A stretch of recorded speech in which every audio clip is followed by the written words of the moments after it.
Alright guys, welcome back to Strong Successful Male.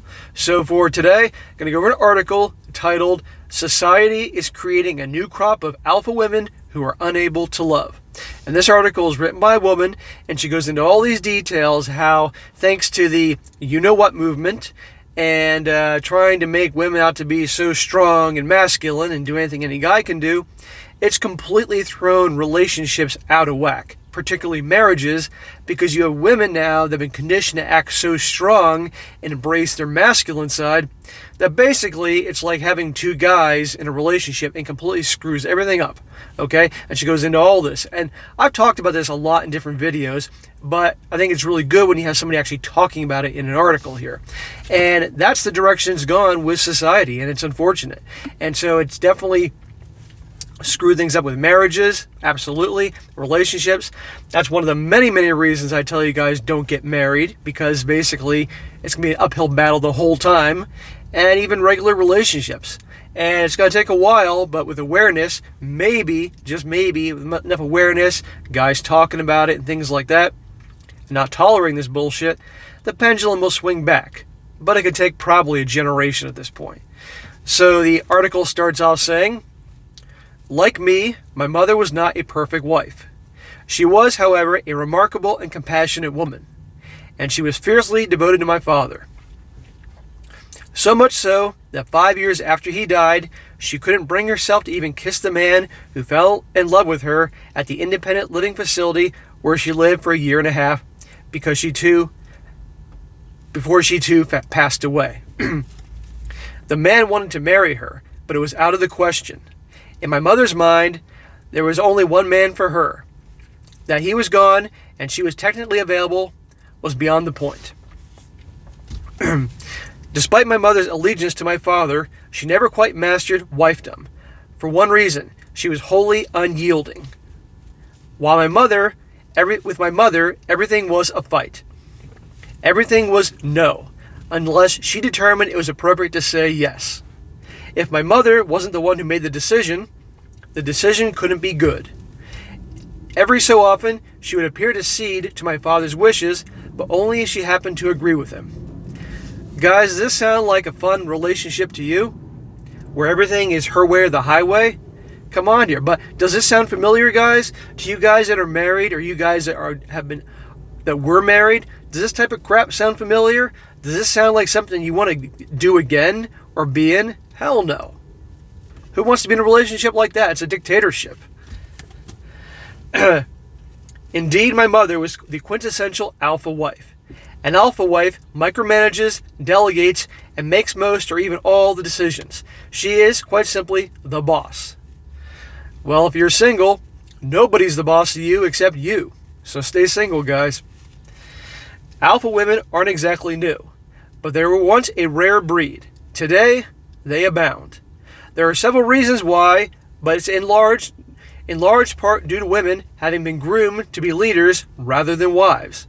Simply put, women have become too much like men. They're too competitive, too masculine, too alpha. And I could add a lot of other twos to this list, but, for time's sake, I'll just leave it at that. But again, see what I'm talking about, guys? Who wants to be in a relationship like that? It's like two guys in a relationship.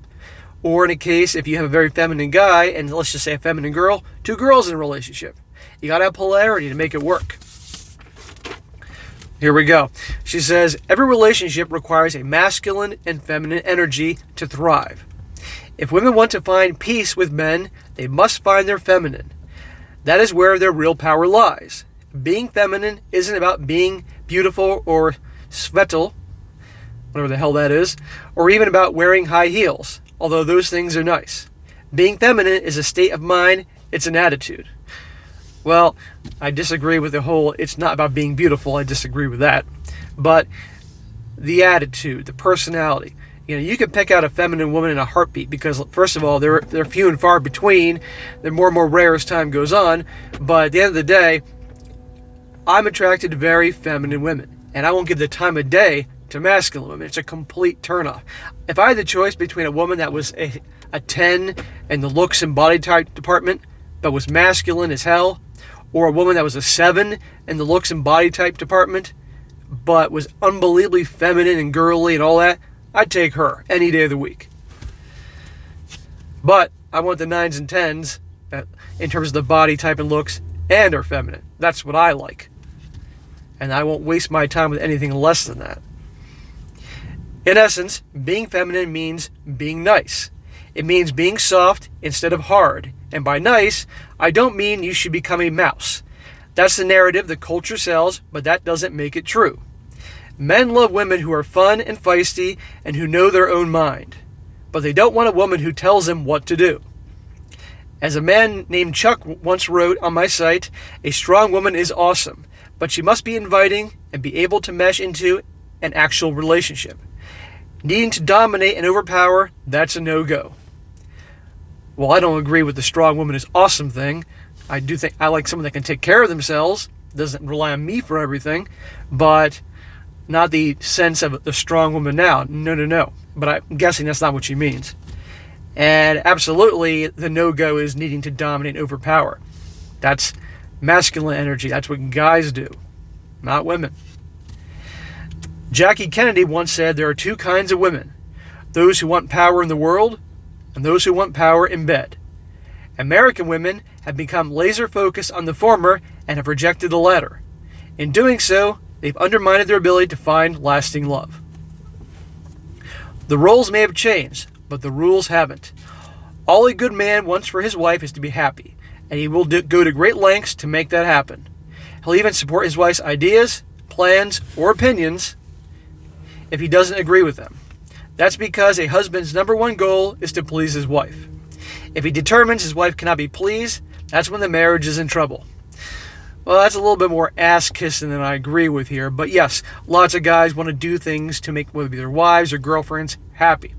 The problem is when so many guys go too far in this, and their kindness is perceived as weakness, and they're perceived as a doormat, and they're walked all over.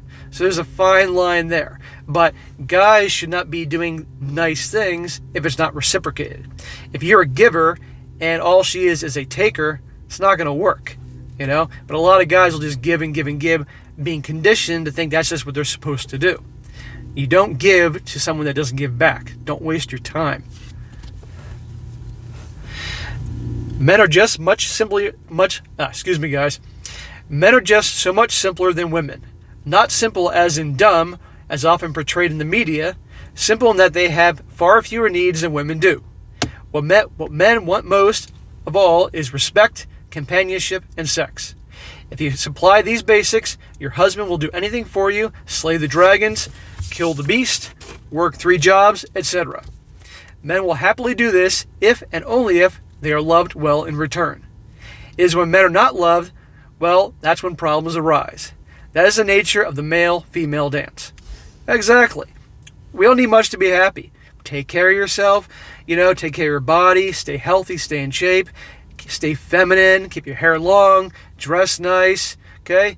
By and large, most of us, we don't need you to look like a Victoria's Secret model. I mean, that'd be nice, but if you take care of yourself, look good, act feminine, don't be too much of a pain in the ass, cook a little bit, most of us are good. But if it's this ball-busting, I am woman, hear me roar personality, not to mention when women let themselves go as they always do in this day and age of marriages, because, hey, they can do what they want, no-fault divorces, the deck is stacked against men. Guys don't want that. And so guys aren't going to go the extra mile in any way, shape, or form, someone like that. Now I know what you're thinking, that I'm putting everything on you. I am, and I am not. Your husband is 100% responsible for his own actions. I agree with that. If he makes stupid choices, such as getting repeatedly drunk, it's his job to own up to that behavior and stop it. Same goes for his emotional outbursts. If he has them, or his not coming home when he said he would, or even if he's having an affair. What I am saying is that men tend to follow a woman's lead. Your husband's actions are more than not reactions. He's reacting to something you said or did, or to something you didn't say or didn't do. He's reacting to your moods, your gestures, your inflections, and your tone. That's how men are. Your husband wants you to be happy. And when he sees it isn't working, he thinks he's failed, that's when he acts out. Well, Again, how can I put this? Guys, you shouldn't follow her lead. They should follow your lead. Men are meant to take charge. You know how many women I talk to, the more feminine ones, that say they want a guy that leads, a guy that takes charge, okay? But generally speaking, in this day and age, guys don't do that because they've been so worn down by the other women they've been. They're strong women, and thanks to the conditioning that they got to follow them. It's the exact opposite. We do the leading. We take the action. That's what, again, for you guys that date or in relationships or marriages, that's what they want. At least the feminine ones. But at the end of the day, you get stuck with a masculine one, go. That's why I say you go on a first date, meet for one drink. You got to be able to tell right then and there if she's masculine or not. And if you sense that, get out of there. Another way to think about the male-female dance is to consider the game of chess. In chess, the king is the most important piece, but also one of the weakest. He can only move one square in any direction, up, down, to the sides, and diagonally. The queen, however, is the most powerful piece. She can move in any one direction, forward, backward, sideways, or diagonally. And how she moves affects how he moves. Yeah, I wonder who came up with that idea. As a woman, you can respond to this dynamic in one of two ways. You can resent it, or you can embrace it. I used to resent it. I think to myself, how can I possibly make sure my husband isn't negatively affected by my evening mood swing? I'm a Pisces, for God's sake. My mood shift with the wind. Plus, why am I responsible for my husband's reactions? The whole thing seemed like a whole lot of pressure, not to mention unfair. Well, too bad. If you want your husband to be a man and be happy, stop acting like a man yourself. Start going in the traditional feminine role. Let him be the leader. Or shall I say, back off and give the guy time to be the leader. You'll be amazed how much smoother the situation will be. As a result, I embrace my alpha personality as though it were a baby in need of protection. If my husband chose me, obviously he liked that about me. Why should I have to change? Who would I be if I changed? And how could I be someone different even if I wanted to? You want your relationship to work out? You want your marriage to work out? Women start acting feminine. Because guess what? Decades of brainwashing thanks to members of the You Know What movement, that's what they wanted. That's their idea. And let's be honest, they're generally very bitter, unhappy, not to mention not exactly very attractive people. And they want everybody else to be in their misery. But my alpha ways were bumping up against his alpha nature. We were like two bulls hanging out in the same pen together. And there was too much friction. That's a very good analogy. You know, masculine man, masculine woman, they are like two bulls in a pen together. It's not going to work.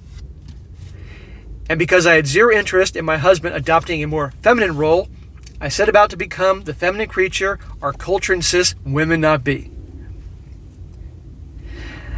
Yeah, see that? She doesn't want him to be feminine. And that's the thing. You have so many women right now that they label themselves as strong women, but they don't want feminine guys. But guess what? The only guys they're going to attract are feminine guys who are going to follow their lead. Okay? Because masculine men will never tolerate it. Like she said, it'd be like two bulls in a pen. It's not going to work. But in this day and age, nobody wants to accept that. Nobody wants to listen to that. It's just easier to label men, and this comes from not just women, but also men labeling us as saying that we're too weak. We can't handle strong women. No, we just don't want to be in a relationship or dating or hooking up with a woman that behaves like a guy. End of story. It's not that hard to figure out. Again, it's like if you have a woman that's very feminine and she goes out on a date with a guy who's very feminine, that's like being out with another girl. And if she's straight, she wants to be with a man. That's it. It's not that hard to figure out. No need to point fingers, no need to throw insults. That's how it is. Said here, and here's what I learned. It's liberating to be beta. I'm an alpha all day long, and it gets tiresome. I can see that I thrive on it. But at the end of the day, I'm spent. Self-reliance is exhausting. Making all the decisions is exhausting. Driving the car, literally or figuratively, is exhausting. It took me a ridiculous long time to get it, But once I did, once I accepted that the energy I exude and the way I approach my husband directly affects his response and behavior, I changed my tune. And when it did, something happened. I wonder what. The tension disappeared overnight. Just like that. It's absolutely true, guys. Just like that. Well, almost like that. It was a lot of stop and go at first. First, I'd handle something the right way. She puts right way. I.e., by not arguing with him, or by not directing his traffic, or by being more service-oriented, and marvel at the response. Then life would get busy, and I'd resort to my old ways. Sure enough, I'd get a different response, so I'd make a mental note of how I messed up and make sure to get it right the next time. Eventually, it became second nature. It's like weight loss. Once you realize that diet and exercise is the only way to stay fit, and that sugar and carbs create fat, a light bulb goes off in your head. You've unlocked the code to keeping your weight in check. Even if you fall off the wagon, and you will, you know what to do to get back on track. That's what it's like to love a man. Once you learn how, you're good to go. You have all the tools you need, but you have to use them. So there, guys. I mean, I've been saying this a lot in other videos, and it's dead on. Just simply, the reason so many relationships, not to mention marriages, are so fucked up in this day and age is thanks to the you-know-what movement. Conditioning women to act like men. And conditioning men to act like women. It's all screwed up. But the more we talk about these things, the more we realize it's all a bunch of crap, and start embracing our true masculine side and not tolerating, not getting involved with, for 1 second, a woman who acts masculine. They're going to realize basically, unless they basically embrace their true nature and abandon this horse shit that's been brainwashed and pounded into the masses for 4 decades, they're going to be alone. That's it. But guys, I don't think this is going to happen anytime soon. I'd love to say it would, but I don't think it is. Again, many of you guys are like, so what? I'm not going to get in relationships. I'm not going to get any marriages like me. But there are plenty of guys that do. Okay, let's be honest here. Okay, a lot of you guys that watch me are married or have been married but want to do it again, or in relationships or date. So you want to know these things, okay? So what I'm saying is it's going to take time. But eventually the pendulum will swing back. Could take a generation, but it will happen. In the meantime, best to work on yourself, always improving yourself, making yourself the best you can be in everything you do. Self-improvement doesn't ever stop. It goes to the day you die. And the more you improve yourself, your body, your finances, your job, your skills, everything in life, it's going to be that much more enjoyable. And you're going to have options, and you'll never settle for anything less than what's best for you. Not just with women, but also in terms of your job, your friends, family, anything that comes at you in life. That's by having an abundance mindset. But a lot of guys have a scarcity mindset, and they just settle. And they settle for women like that, which she's describing, which is common in this day and age, and they're miserable. So keep working on yourselves, keep improving yourselves now to the day you die, and you'll never settle, and you'll be happy. So, all right, guys, that's it for today. Be sure to comment down below. Let me know what you think about this. And be sure to like the video, share with your friends, and subscribe. And I'll catch you next time.